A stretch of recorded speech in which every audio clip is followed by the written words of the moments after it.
Hey, everybody, and welcome back to the Consummate Athlete Podcast. I'm Molly Herford, and when I am not outside trying to do one of the various consummate athlete things, I'm hopefully outside helping coach a camp or inside writing about one of those activities. And I'm Peter Glassford. I'm a registered kinesiologist and an endurance coach. And Molly and I have this little podcast called Consummate Athlete, and we sort of look at different sports and movements and people who do those and try and sort of just have some good conversations here about having a good time moving around. Yeah, it's been a while since we've had kind of a weird sport on, but I mean, we've had NASCAR drivers, we've had NFL players, we had an ultimate frisbee guy that I will still contend it maybe is not quite a sport, but I feel as though every time I say that I get a lot of angry tweets, so maybe I should probably stop that. If anyone wants to take me out to play ultimate frisbee, I'm willing to give it a shot. But yeah, it's been a while since we've really had many kind of out there ones on, but lately we've been very endurance sport focused, which I guess makes sense given that Peter is a mountain biker by trade and I'm sort of an endurance athlete by trade. I wanted to say I'm a triathlete, and then I was like, no, I'm a cyclist. And I'm like, no, I'm an ultra runner. What am I? I think this year you're identifying as a runner, a trail runner, an ultra runner. Yeah, except for the fact that I've been at now 2 out of the 3 cycling camps that I'm doing this season. So I'm now in the best bike fitness that I've ever been in my entire life. Well, and I guess that's part of the reason we were interested in this concept was that as sort of, masters or adults who are busy and, maybe, have winter to contend with or kids stuff, it sort of just occurred to us that having some options, right? If you're able to run, maybe you can do that, during a soccer practice if you can't get to your bike. In your case, you were injured for a while there with a knee for running, but you could still ride, right? So...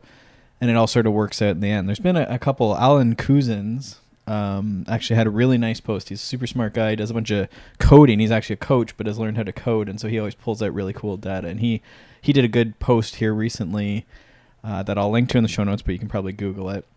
I think it was called Specificity. And he sort of had looked at bike and run fitness and sort of how much a run contributes to biking and then vice versa.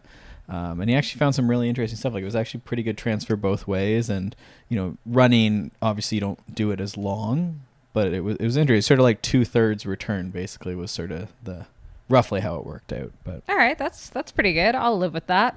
Actually, I just had a friend. I was staying just near Girona for a couple days with friends who happened to be there on a biking trip right after my cycling camp ended. And a friend actually mentioned that exact article. Oh, really? Yeah, he was making fun of me because I keep saying I'm a trail runner and then I keep going out on these bike rides.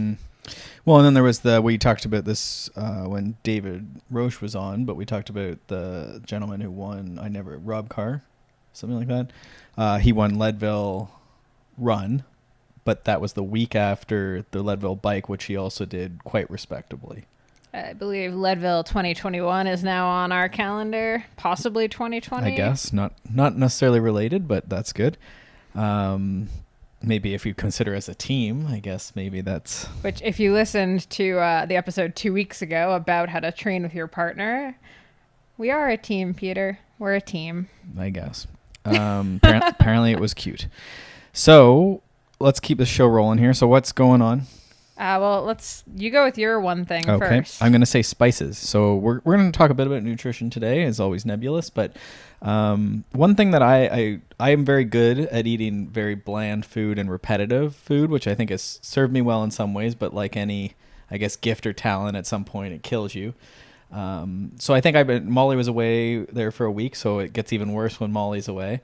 So I just sort of had set the goal. We had some spices. I got a couple extra. We had... whose cookbook did I have? He actually had the February Athletic Bookworms pick, Run Fast, Cook Fast, Eat Slow. Right. By Shailene Flanagan and Elise Kopecky. And I got to admit, Peter has been using more of the recipes out of it than I have. And they're very simple. It's got some good training advice, some good nutrition advice. And the recipes are super, super easy. Like, So easy. But one big thing to making them taste good is just a little bit of effort into the spices and sort of that sort of stuff, right? Which I historically do not have patience for, and throw my sweet potato in the microwave and away I go. But there's lots of different just variations, right? So that sweet potato could be cooked in so many different ways. You have the oven, the fry, the microwave, pressure cooker, boiled, and then also you could add so many different spices to that, right? So cinnamon, you could do Italian, you could do chili, you could do, right? All of these. So all that to say, if you haven't been using many spices and you're looking for variety, but also trying to improve your diet, which often means, maybe you're not having as many of the tasty treats or the, honey and jam on your breads and stuff. Sometimes adding a bit of spice definitely gives, a bit of variety to that diet, which sometimes is what we're looking for. Yeah, and I have to shout out my friend Athena again. When I was in Spain, she made an amazing pasta sauce, and she actually just added. We happened to be in a cool place that had a lemon tree in the yard, so she added just a few squirts of lemon juice into just the tomato sauce with a bit of rosemary, because we also had rosemary in the yard, and I couldn't believe the difference the little squirt of lemon made. And I realized lemon is not quite a spice, but just sort of as far as making a deeper flavor profile, I guess, to your food. I think it fits if you're trying to sort of outfit a kitchen and you get some lime and some lemon and a few spices. We talked, I think, before about a spice mix, like a Trader Joe's spice mix, and you can get some of those too if you don't want to just get specific ones, and it sort of does some of the mixing of the spices for you. But Yeah. So my one thing is going to kind of feed into this first, I guess, question/discussion point for us. And for me, the one thing is just actually considering myself to be an athlete. So I've been very lucky. I've been coaching this training camp for the first or second half of February. It just ended, a week ago. And during the camp, when I first got there, I kind of, I'm a coach there, so I'm kind of in this like coaching position. But I always say my nutrition is always the best at these camps because I realize I need to eat enough on the bike to not bonk. The biggest compliment I got from one of the girls I was riding with was that I never seem cranky or irritable on rides, and my mood is always pretty steady. I was like, wow, I'm getting really good at faking it.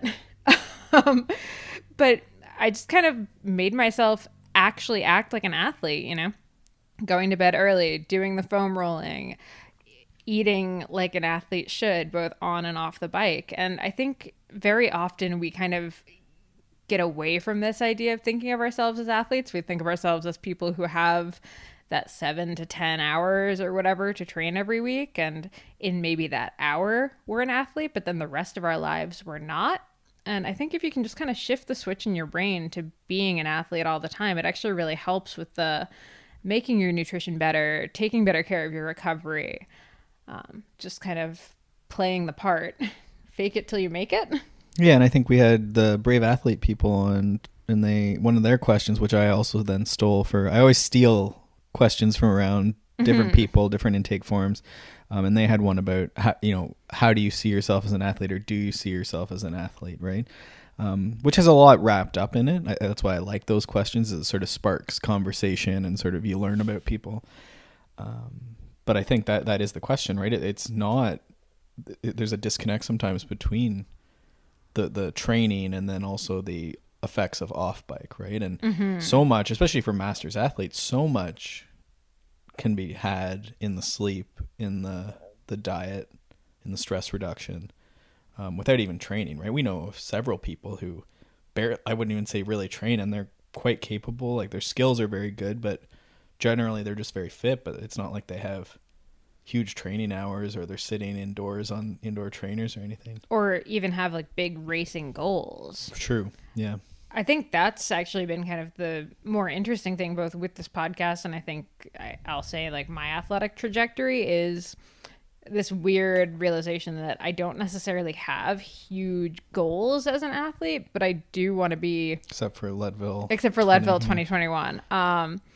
Okay, until this season, like last year is probably a great example because I was kind of all over the board as far as what I was doing.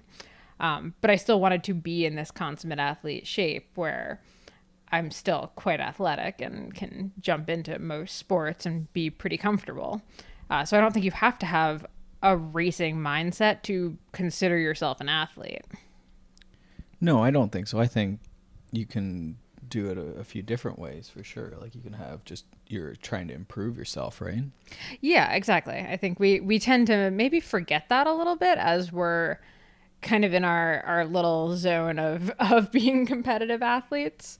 And I mean, a lot of the people we work with are racing and stuff, but we also, kind of every once in a while we get very made aware that a lot of the people listening to this aren't necessarily racers. Or if they are, it's not the biggest part of their life. It's not why they train. They maybe jump into a race because it's social and it's fun and their friends are doing it, but they're not necessarily training for that race.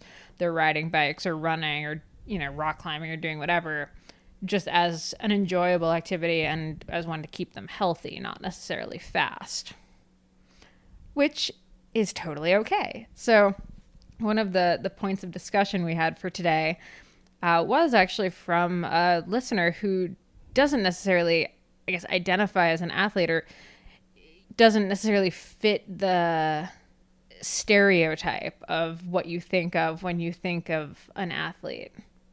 And, she was just saying it's hard when you're in sports, you're in cycling, you're in running, whatever, and you don't necessarily see yourself as one of these competitive athletes. So we kind of wanted to just go back to, I guess, 3 years ago now when we started this podcast. Our idea wasn't necessarily that everyone who listens to this should be able to compete in any sport or like be an amazing road racer or mountain biker or cyclocrosser or 5K or marathoner. It was more that you could do whatever you feel like makes you athletic. So that might mean, when you're on the playground with your kids, you can play tag with them and not be sore the next day, or lift them up onto the jungle gym and not throw your back out. Or if friends want to go bowling, you can handle that, or hang gliding. Maybe not hang gliding. That seems scary. Or, for a bike ride on the weekend, you can do that. You don't necessarily need to be any certain body weight or composition or aerobic capacity to do that stuff. You just need to be reasonably well-rounded as an athlete.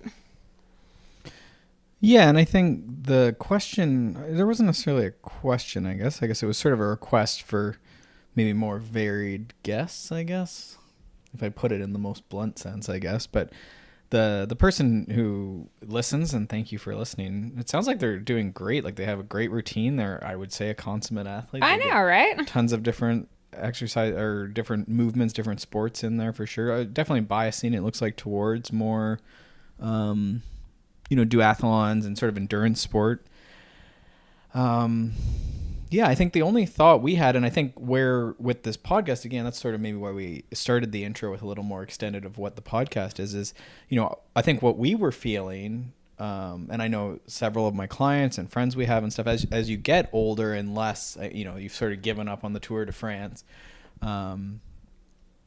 it's sort of looking for those other things, right? So saying, okay, I have this goal. Molly's going to do her running race, and I still have my mountain biking, but being okay with, I'm going to go run today, or I'm going to go rock climb today, or I'm going to go to the gym today, right? And I think the more you explore some of those things, I think it feeds back to being a healthier person, which again, as a master's athlete, probably is helpful. Injuries are a big part of that, and muscle mass is a big part of aging. Movement skill for most people is important, right? And all these sports sort of feed into that.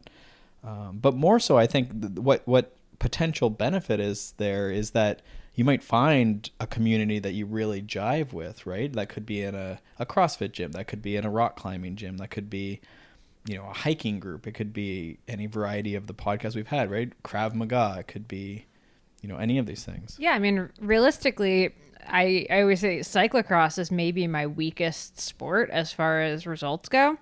I'm probably the strongest in triathlon, if we're being honest, but I didn't find a community in triathlon. I found one in cyclocross, and that's kind of what shifted my whole career and athletic trajectory. It wasn't necessarily the sport that I excelled at the most. It was the one where I found the best community. So I think that's a really important part of it for sure. Yeah. On the note of being all around healthy, though, I'm going to have to link to this as soon as it gets posted. But I interviewed Swain Tuft back in January. And for those of you Canadians, probably know exactly what I'm talking about. If you're not a Canadian, he's one of the oldest pro continental level bike racers. He's 42. And he's been, knock on wood, relatively injury free his entire career. And interviewing him was hilarious and amazing because he actually went on, I'm going to call it a mini rant about how cyclists are some of the least healthy people in the world. You can be a pro cyclist at the Tour de France level and not be able to walk upstairs carrying a box. So, in fact, like actually those pro level racers are kind of the antithesis of the consummate athlete in a lot of ways, a lot of the time. Swain Tuft, for the record, gets up at like 6 a.m., runs barefoot on the beach, does yoga on the beach, climbs over some rocks just to get in some weird movements, and then goes for a swim in the Pacific Ocean when he happens to be near it. So he's a very interesting individual. But I just really liked that he was willing to admit that being focused on that one sport was actually probably one of the least healthy things that he could do. And he says, he's never been willing to sacrifice his overall health and his overall longevity for the sake of, being maybe a little bit faster. His career could have looked a lot different maybe if he had done that, but he just refuses to give up that overall well-being. Yeah, there's an odd tipping point, I think, there where, you're winning the Tour de France and that's, the pointy end of the stick. But so many of us train like we're, NFL football players and we're, we can damage our body or give up, the things in life, family, work, whatever, for that glory. But, you're not winning the Tour de France and, it's... The NFL thing is a Dan John. Yeah, I sort of went there, but yeah, that would be like his thing is like you sort of group athletes into these 4 quadrants, and there's one quadrant that everyone wants to be in, and it means you're basically an NFL player, and so there's like a specific way you train when you're making that amount of money, and also trying to prepare to not get knocked over by large people. But a lot of people think they're in that quadrant, but they're not in that quadrant, and most people end up in like basically armoring themselves for life and trying not to get injured and burning some calories, basically, right? Mm-hmm. And I think the last part of this topic is this idea of like BMI, for lack of a better term, but like I guess body composition in general. If you are currently following along with the Athletic Bookworms, we're reading The Happy Runner for March. That's by David Roche, who was on the podcast just a couple weeks ago. And I think we might have touched on it in the episode, but only very briefly. But his and his wife, who's his fellow coach, their stance on body weight, I really love. And it's pretty much that it doesn't freaking matter. If you're running, you're a runner. It doesn't really matter what the scale says. In fact, they highly recommend throwing the scale out. None of their athletes, and I mean, they coach some athletes at the highest level of running in the US. None of their athletes get on the scale. So I think that's a really probably healthier way to look at sport. I know, especially in cycling, it's so hard to kind of get around the power to weight and people talking about their weight all the time. I know I hear it pretty much constantly, whether it's at a training camp or just hanging out with friends, but it's really the most unhealthy part of our sport, I would say. Yeah, and I think the routine, right? Like I always refer to the Dean Gollage episode we had on where he talks about like he doesn't worry about it, maybe at the Olympic level he worries about it, but it's sort of being an athlete and whatever the thing is you're trying to do, like making progress in that. And that progress might take years, right? It could take 10 years if the goal is a big one, right? David talks about Molly's Leadville, it's a 3-year goal, right? So it's sort of embracing that routine, that journey, if you want.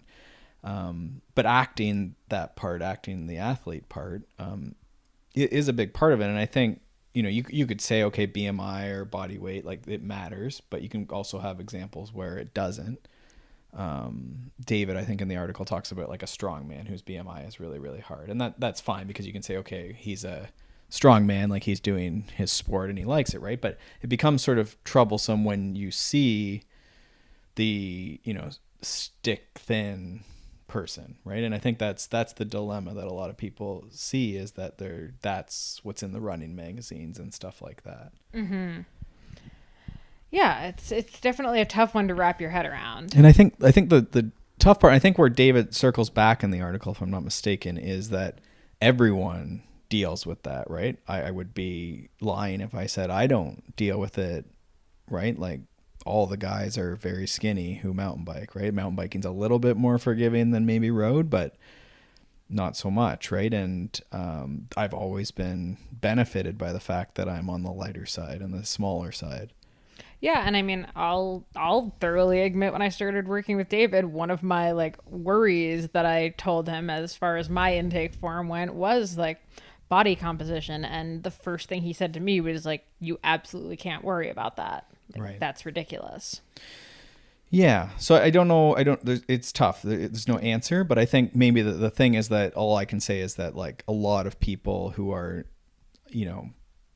on that side of the other side of the BMI curve, like, worry about it as much as the people who are on, the higher BMI.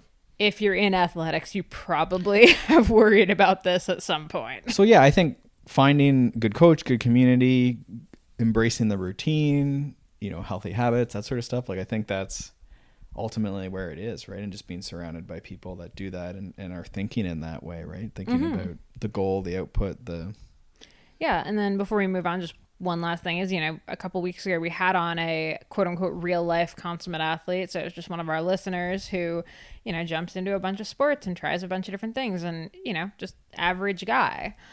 So if you liked that episode, let us know. Either, hit us up on the contact page, Instagram, Twitter, wherever, and we can have more of those kind of real consummate athletes, and we can, mix it up as far as gender, sport, everything, age, etc. Yeah, because I think it's good to see, what's working for more similar others. We definitely, we have a fair bit of pros and Olympians and coaches thereof on, right? Yeah, absolutely. So yeah, so we'll link to a bunch of that stuff. The Dean Golich episode when David was on, David's article on BMI. I think there's some good stuff there, hopefully. And again, keep listening and keep sending ideas for people or episodes or what have you. Yeah. All right. So our next topic, kind of fundamentals of nutrition / sports nutrition. Because we're heading into the beginning of cycling season specifically, or, running season's coming up. Basically, we're kind of in that base season for most sports. A lot of people are starting to ask questions about nutrition. Peter's getting probably like 5 questions a day from different athletes that he works with, asking about different parts of nutrition. And, it's always interesting. It's one of those things. I wrote a book, Fuel Your Ride, back in 2015, all about cycling nutrition. And so I'm really used to it, and it kind of amazes me now when I go on training camps and stuff and I mention something like, macronutrient ratio, and I realize that a lot of people haven't necessarily had a ton of background on this stuff. And I remember back to when I first got into athletics, I didn't know how much protein to have. Now it feels very like kind of routine that I know that number. Let's be serious. I don't always act on that number, but I know what it is. But I realize that there's a lot of both misinformation and just lack of information out there, especially when you're newer to sport. It's an odd topic because everyone eats, right? But Yeah. it can become as complicated as you want to make it. Yeah, and I think a lot of people skip over the basics and go straight to the complications. Because, I mean, honestly, like Women's Health magazine or Men's Health can't sell copies where like the tagline on the cover is just like, simple, basic guide to nutrition. Like that's not sexy. So most people getting into this stuff are reading, the new keto, raw, vegan, paleo, something, rules. And it's very confusing when that's the first thing you're confronted with versus what should be on a normal balanced plate for a meal. Yeah, and I don't know, like it's all sort of nebulous, right? And it's all so individual. But I think most people, if you step back, like again, we're not the NFL players, we're not the Tour de France. No one's paying us the big bucks. So No, but if they want to, please get in touch on our contact page. So yeah, I'll go to the Tour de France for sure. So what you're looking for then is, okay, what is good nutrition? And then, you're going to have a lot of disagreements and personal preference and personal needs and variation for genetics. But if we step back, there's probably a plate that we can generally agree on that's going to have a bunch of vegetables on it.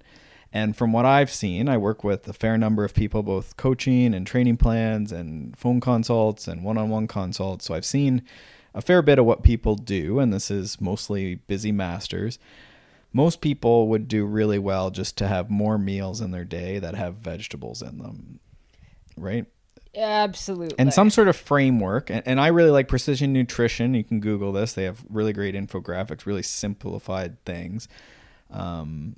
They sort of have this plate idea where you have every meal, they call it the 5 habits. So every meal has vegetables, and this is like not necessarily potatoes, but something like your green leafy vegetables, right? So you should have that. You should have a protein of some type. So this could be a vegetarian protein, or it could be meat. It could be eggs.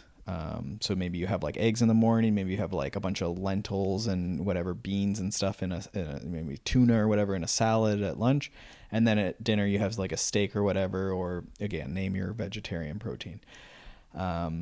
Back to the plate. So you have, again, vegetables, protein, a carbohydrate source, which in the last 2 years and probably the next 2 years, everyone's going to gasp that you say carbohydrate, but that's going to be your potatoes, your sweet potatoes, your breads, grains, so on. So a serving of that, maybe a cupped handful. They do provide some easy serving size and stuff, but let's keep this easy. And what am I missing? Fat.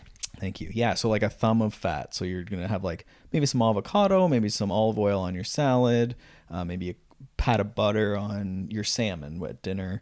And then the 5th habit is eating slowly. And again, not necessarily nutrition, but in this day and age, we're all looking at our phones, maybe not even eating at a table, talking to people. So again, a lot of people, if they just slowed down, had a conversation, leave the Twitter news, fake news alone for a little bit, a lot of this stuff gets easier because you're slowing down, portion sizes are controlled, you're enjoying the food. And so the more often you can sort of just keep it simple like that, does this meal have 1, 2, 3, 4, plus am I eating slowly? A lot of people roll really well the second that starts happening. You pull back from keto or whatever the thing is, and you just operate from that. And the nice thing about that system is I like sweet potatoes. Molly likes white potatoes. We have similar breakfast, but she has white potatoes and I have sweet potatoes often with her breakfast.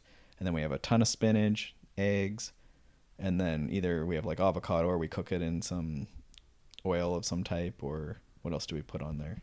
I guess the eggs too, sort of. But so anyhow, I don't know if that's helpful or not. That's sort of like your basis. And then do we want to take like once you start training on top of that? Yeah, I mean, I think the big thing here is not jumping into any other kind of diet until you sort of have this nailed. It's really tempting to kind of immediately jump to something that has a lot of rules, right? And that's how you end up kind of sick, training at a very low level, etc. But if you can start like this, then okay, yeah, maybe in several months we can talk keto or paleo or any one of those specific diets. Right? Yeah, exactly. But you're still tweaking this basic thing. I think most people, even just adding a serving of vegetables to each meal would make a massive difference. Yeah. And I mean, you're seeing, for the people who are, very cycling oriented, you've seen a lot of like Frank Overton has put a big push on. So Sweet Spot Frank, what do I call him? Mr. Sweet Spot. He's put a huge push on this year on his winning in the kitchen stuff. So it's essentially just adding 2 vegetables to every meal. And I think it's still this huge idea as cyclists or athletes. I mean, I can say this because I was at this training camp where the younger athletes were cooking every meal. After the first couple of meals, we had to yell at them to add more veggies because they're still operating under this very, very old school idea that, if you have a big ride the next day, your dinner should be like a white pasta with, maybe a little bit of red sauce and a little bit of meat and call it good. So we were trying to explain that, like, no, man, like training camp, you still got to eat your vegetables. Like they still matter. Well, and that's, again, it's that simplistic look at it's just calories in, calories out. But at some point there's actually some cool research coming out right now that like if you don't have, I think it's just based on protein. If you don't have protein, like your body's just always hungry. So that there's potential that's, again, they're looking at this as maybe the source of like obesity epidemic and stuff, is that everyone's just like ravenous because the food quality is dropping. And I think if I remember right, I'm going to have to find the studies. I'm not doing this justice, but low nutrient density. So there's not a lot of vitamins and minerals and fiber and protein. So then the body's just ravenous trying to find nutrition, basically. I think that makes sense, right? It's high calorie, low nutrient density. Oh yeah, 100%. And I mean that's most of the standard American diet, even for like the quote unquote healthy people, right? How many I can't see hands, obviously. Show of hands, who eats oatmeal for breakfast, right? Like that's a cyclist staple. But unless you're making sure there's protein in it by way of, peanut butter and possibly a collagen powder or, any number and so protein things, you're not getting protein in so your I'll breakfast. put the link to the couple precision nutrition resources that I think really help simplify this, the portion sizing, the 5 habits, and then they have a superfoods list, which is actually just like normal foods you should be eating. And then a client actually sent a similar, it's called like not the dirty dozen, but some sort of dozen, the dozen you need to have. And I really liked it actually too. It sort of, one of them was exercise, one of them was water, but then it sort of had like vegetables, fruits, and these things. And the idea was that you're just checking these dozen things. But I really liked it because it was similar in that it was like, okay, you like oatmeal, but where are the vegetables and the protein? So you need to figure out a way to have eggs on the side with some spinach in them, or, maybe, or you add some blueberries and some, what was it? It was flax seeds that this program was really into. So we're going to add some flax to our oatmeal. That's our fat source. Right. And then now we have a more nutrient dense oatmeal. You're still getting your oatmeal. No one said you couldn't have the oatmeal. Right. But his thing was like the pasta maybe becomes more veggies with pasta versus pasta big with veggies. Plate of pasta. Right. And I think there is, again, room for the athlete or yourself or whoever's, everyone's going away on their spring training vacation and stuff like that. So if you do train more, then you need to fuel that a bit. And that's where in this system, either system, you just eat a bit more, and that could be carbohydrates in this case, and you fuel during the ride. Exactly. Yeah. Eat more carbohydrates, but don't skimp on the protein to favor the carbs. Well, and I think, again, that's where it gets complicated. And I think most people could probably just eat a bit more, right? Yeah. So they're going to eat on the bike, which is going to take care of a lot. They're going to have maybe a bit bigger breakfast in anticipation. They're going to get home, have a meal after, and then maybe, the dinner might even be a bit bigger too, right? But I think if you eat slowly, then it takes care of a lot of that. And then if you just, again, eat while you're riding, especially during these training camp weeks, right? Because normal life, you should be okay. Like a lot of us don't need to do anything crazy. There's been some more great research recently, just sort of looking at for normal people like you or I, the like window of like you need to like crush food immediately, right? Like it is there, but within 24 hours you'd be there anyhow. Yeah, I mean, what I always say when I do the nutrition talks is if you finish a ride or you finish your workout and you're aiming for the fridge before you're willing to like take off your chamois or run, if you can't possibly run through the shower before you eat a meal, you didn't eat enough on your ride or run or whatever the workout was. Sure. And I think, again, it gets nebulous, and I think we're even maybe complicating, but I hopefully not. Hopefully we'll provide some resources. The sports nutrition motto is #it depends. Right. And I think, again, if you back up and don't throw everything out, right? Like you've already taken an attempt at this, whatever you do, and you've been doing probably for a number of years, you've existed this far. So you know something. You're at like 50%, maybe you're at 90% good. So don't just throw out everything you do and stop eating everything. Like maybe you do need to stop eating something for a bit, give it a break, but don't throw out everything, right? Like keep your routine, and again, just some spices and, a little bit of some eggs on the side, and just see how that goes for, don't change everything, just change breakfast is sometimes a good solution. Mm-hmm. All right. So what are some of the I'm hesitant to use the phrase mistakes, but what are some of the problem areas you're seeing with some athletes? So not eating during challenging rides. So if it's under an hour, you're generally pretty good as the rule of thumb. Again, if I'm going to go and like really crush an hour, I would probably fuel a bit. Beforehand or during? I would definitely have breakfast or something. Yeah. I mean, again, you can get into what if it's in the morning and stuff like that. If it was in the morning, I would probably have like a banana or something as I was warming up just to put a little bit of sugar there. But if it wasn't that hard of a session, then I wouldn't worry about it. I always sort of say, like, if you're really concerned about how you're going to do on this ride or how you're going to recover before the next one, it probably means you need to fuel. But if it's not so hard that you'll be recovered before the next one, then it's probably okay. Or if it's like your normal, but again, if it's like the weekend long ride, the weekend smash fest, you're doing the Zwift race, like I would probably fuel for those things. So I think that's one big one. And then I've seen like a lot of times, like maybe just too much on the, like just having whey protein is one that people do after endurance exercise. So like for strength training, that may be okay, but I would probably just have a meal personally, but you could certainly use that, but put it in like a smoothie or something. Yeah, but by smoothie, you don't necessarily mean add a ton of crap.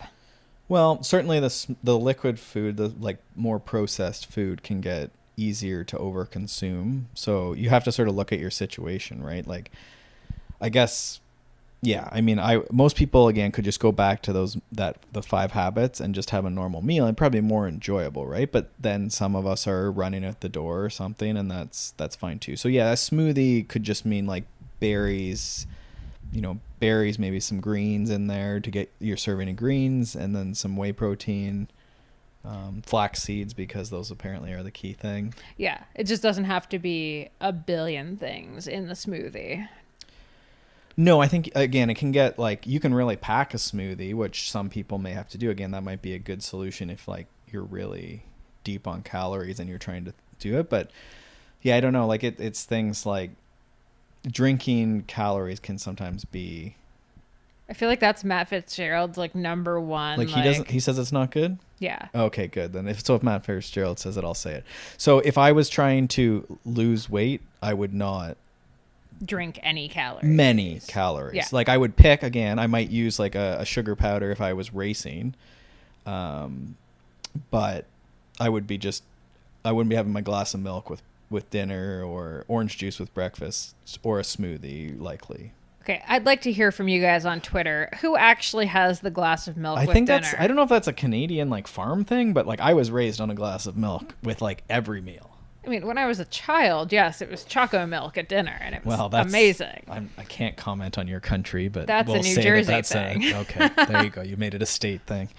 Yeah. So I mean, I think to each their own, and I think you can certainly lose weight without that, but it's just very easy to have a lot. And again, when you're thinking about eating slowly, drinking is a very quick way to consume things. Mm-hmm. So that's, and again, it's harder to get more nutrients, right? So again, could you go a slightly better version of a glass of milk? You could probably get like an organic, like fuller fat milk. So now we're getting a bit of fat and a bit more nutrients maybe. You could also probably go to some sort of like nice, organic, local farm yogurt, cream, whatever, dairy products, cheese or something, right? And you could still, I'm not saying never eat dairy. I'm not saying never have milk. I love choco milk. I'm just saying, again, if weight loss is the priority or weight maintenance for a lot of us, you might just want to be careful with that. And again, that's where we go back to eating meals, right? Complete meals. Mm-hmm. Yeah. And Matt Fitzgerald said this first, so it's not. He did, yes. Yeah. Actually, a couple of great books. So we'll link to his books. Yeah. The Endurance Diet by Matt Fitzgerald is one of my absolute favorites. Obviously, I have Fuel Your Ride. And then, again, there's that Run Fast, Cook Fast, Eat Slow cookbook. That's just absolutely super fantastic. Good. Yeah, if you're, again, not super into cooking or trying to cook more, we talked about couples balancing both training. So I'll put it out to the men there as a challenge to go out and buy this book and prepare some meals. Ooh, nice one. Last point on the protein powder. I believe, and I actually saw this at camp a couple times, there's this kind of odd misinformation where people are putting protein powder in their bottles for training. Now, Yeah, usually use carbohydrate during the ride if you're Yeah. going to replace food. I mean, you could also use whole food. So I think that's definitely, I try and push people more and more towards that for endurance riding, right? It's just more enjoyable. protein powder just isn't really going to do anything for No, you it'd be really, in the ride. really odd. You'd probably, like, honestly, whey protein, I think, would not improve performance. It would decrease it. I think there's something with ammonia. Also, it would just taste gross. Yeah, don't quote me on that, but I'm pretty sure there's something with the digestion of whey that during exercise would not be good. I mean, I kind of equate that to drinking milk out of my Yeah, I water don't know. bottle. Now, yeah, like a full, like, if you, like 30 grams, just A, you're not getting carbohydrate, and then B, it would, yeah, I just don't know. There's not, but it definitely happens, right? Because it's like a sports nutrition thing, and then, you know, maybe mom and dad have got it, or it's in the house or whatever. But yeah, it's generally like, get a banana, get a sandwich, like our friend Evan Guthrie, he'll have like pizza, or like he'll make a big banana loaf. The Feed Zone cookbook we've mentioned a few times, and all these other books we've mentioned have awesome in-ride, in-workout snacks as well. So it's another spot you can definitely enjoy that a bit more, but definitely you want to consume something. Yeah. And usually the faster you go, the harder you go, the more processed it's going to be. So again, in mountain biking, it's like a 90-minute race type thing. It's going to be sugar powder or gels usually. Yeah, I have to say, as far as for me racing, like I've been loving Tailwind as far as hydration goes. It's Yeah, a a lot of pretty people like calorie dense one, but it's a really light taste. And it's a good one too. You see a lot of people, it seems like more people, and not that it wouldn't work fine, honestly, for mountain biking or sorry, a shorter duration event, but it seems like a lot of people use Tailwind for the longer, the like 3-hour plus events. So if you've been looking for something, Yeah, I'll and use we that. don't have anything to do with Tailwind. No, not I sponsored. wish we had some. Yeah. I guess, but- Sponsor us. although we have too much of that stuff right now. No, I finished it. No, I just mean of like sugar powders. Oh yeah. And then I will shout out Noon because it doesn't have any sugar and it's just electrolyte tabs. I actually really like that for in my bottles on a more normal ride where I can eat actual foods, or even like gels and bars and stuff. Because I'd rather do that than drink my calories in, a riding situation. But for me, and I think the big thing with that too is that it's odd, right? Because you could argue that both ways, I guess, and it gets complicated with the 0-calorie sweetener and stuff. it doesn't have.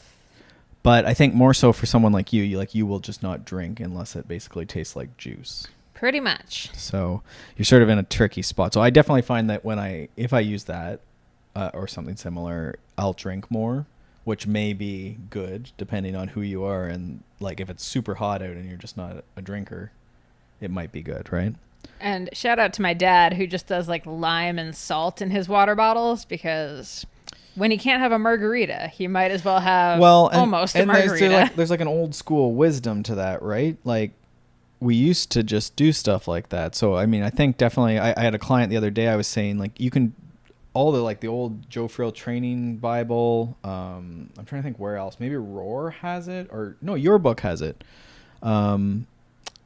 Maybe it's a Stacy Sims quote though. Maybe No, it's Nancy Guest. It's Nancy says fruit it. juice with water but with it's a pinch of salt. 3-to-1. 3-to-1, And that yeah. I didn't realize it was so diluted. So it's like if you mix the juice, it would be mix the juice and then 3 times the amount of water on top of that to the juice. Or if it's like your normal orange juice in the morning, you water it down 3 times. So 1 cup orange juice 3 times, and then a pinch of salt or something maybe to help. So that's like your affordable, like maybe a little bit more Whole Foods, or if you want, I guess it's juice. But Yeah, the orange juice is kind of a little gross to me, but I don't. cranberry juice I'm into. But I do think like the lemon lime, just to like flavor it a bit, is really, really nice. Some people really like that with a little pinch of salt. Herefords don't like water as a rule, so we've had to figure out how to get around this. Yeah.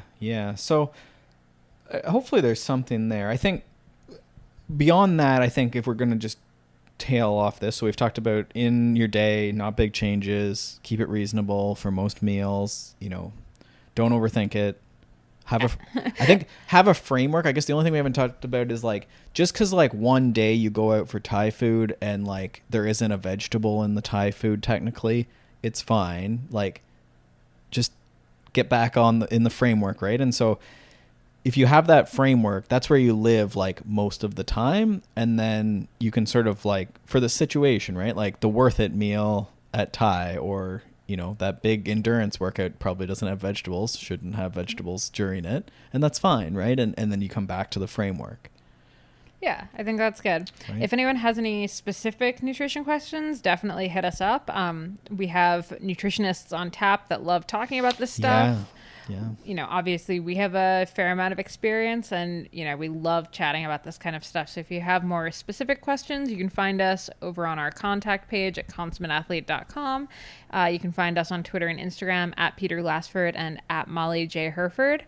And yeah, we'd really love to hear from you. The questions we've gotten have been awesome. It's always super fun doing these episodes. So yeah, we will leave it there, and we will see you guys next week. Thanks for tuning in.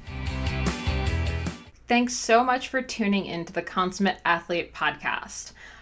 You can check out my stuff over at theoutdooredit.com or by following me on Instagram and Twitter at Molly J. Herford. And you can check out Peter's coaching, training plans, blogs, all that fun stuff over at smartathlete.ca or by following him on Twitter and Instagram at Peter Glassford. And if you want to support this show and other awesome podcasts, please check out wideanglepodium.com for show info, other podcasts, bonus content, and to become a donating member so you can get all of that rad behind the scenes content and help keep shows like this on the air. And lastly, if you're enjoying this podcast and all the information that we're bringing to you every single week, do us a solid and pop into iTunes to leave us a rating and review. It takes you about 2 seconds. You can do it on your computer, you can do it on your phone, and it really helps us out. Thanks so much, and we will see you next week.